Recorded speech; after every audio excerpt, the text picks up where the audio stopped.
Aujourd'hui, nous allons parler d'une histoire effrayante qui se déroule dans un train. Êtes-vous réellement seul? C'est un témoignage de Clara R. Bonjour à tous, je m'appelle Clara R et j'ai 27 ans. Je suis une grande fan de récits d'horreur et de voyages. C'est d'ailleurs pour cette passion que je me suis retrouvée à faire un petit road trip en Normandie au mois de janvier dernier. La météo était assez morose, avec une pluie fine qui tombait sans relâche, rendant l'atmosphère sombre et pesante. Après avoir visité quelques charmants petits villages, j'ai pris le train à la gare de Rouen le soir pour rejoindre Caen. C'était un train presque désert, avec seulement quelques âmes égarées, fatiguées par leur journée. Assez tôt après le départ, j'ai remarqué qu'il ne restait que moi et un homme assis à l'autre bout du wagon. Il avait une petite valise à ses pieds et bizarrement, il ne détournait jamais le regard. Il me fixait.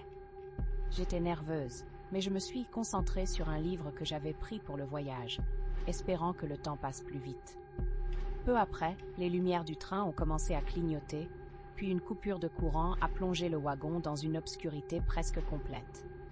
J'étais entourée de murmures nerveux et de chuchotements.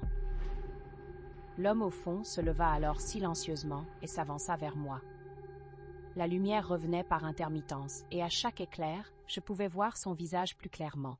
C'était un visage marqué, avec des cernes profonds et un sourire qui semblait artificiel. J'ai senti une peur sourde s'emparer de moi. Quand les lumières furent enfin rétablies, il était à côté de moi. « Bonjour, je suis Thomas », dit-il d'une voix rauque. J'ai réussi à murmurer un salut, mais je ne me sentais pas à l'aise. Il me posait des questions sur moi, sur mon voyage. J'ai essayé de rester poli tout en me méfiant de ses intentions. Alors que je pensais à trouver une excuse pour partir, il m'a tout à coup regardé d'une manière qui m'a glacé le sang. Ses yeux, d'un bleu délavé, trahissaient une folie que je ne pouvais ignorer. Puis la voiture du train a soudainement freiné avec un bruit strident, m'envoyant projeter contre le mur. Les lumières se sont de nouveau éteintes, et dans cette obscurité, j'ai entendu un bruit, comme si quelque chose était tombé au sol. La peur m'a envahi. Quand les lumières se sont rallumées, j'ai remarqué que Thomas n'était plus à mes côtés. À la place, sa valise était ouverte, et une ombre bougeait à l'intérieur. Mon cœur battait la chamade. Je sentais que quelque chose de horrible allait se produire.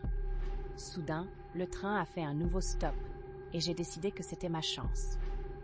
Je me suis levée et je me suis dirigée vers la sortie du wagon. En passant devant les autres sièges, j'ai vu les visages sans expression des autres passagers.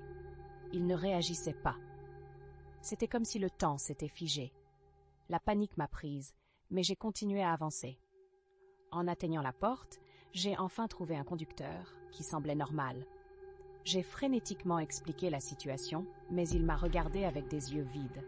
« Mais personne n'est censé être monté ici », a-t-il murmuré, comme s'il était lui-même pris au piège dans un cauchemar. En entendant cela, j'ai su que je devais quitter ce train.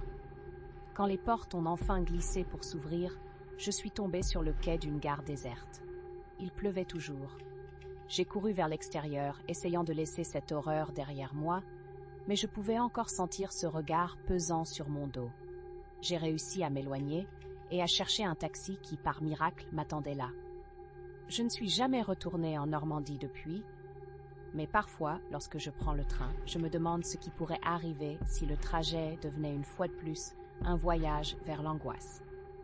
Pensez-y la prochaine fois que vous montez à bord d'un train. Vous êtes vraiment seul, ou y a-t-il quelque chose ou quelqu'un à côté de vous qui n'est pas censé être là?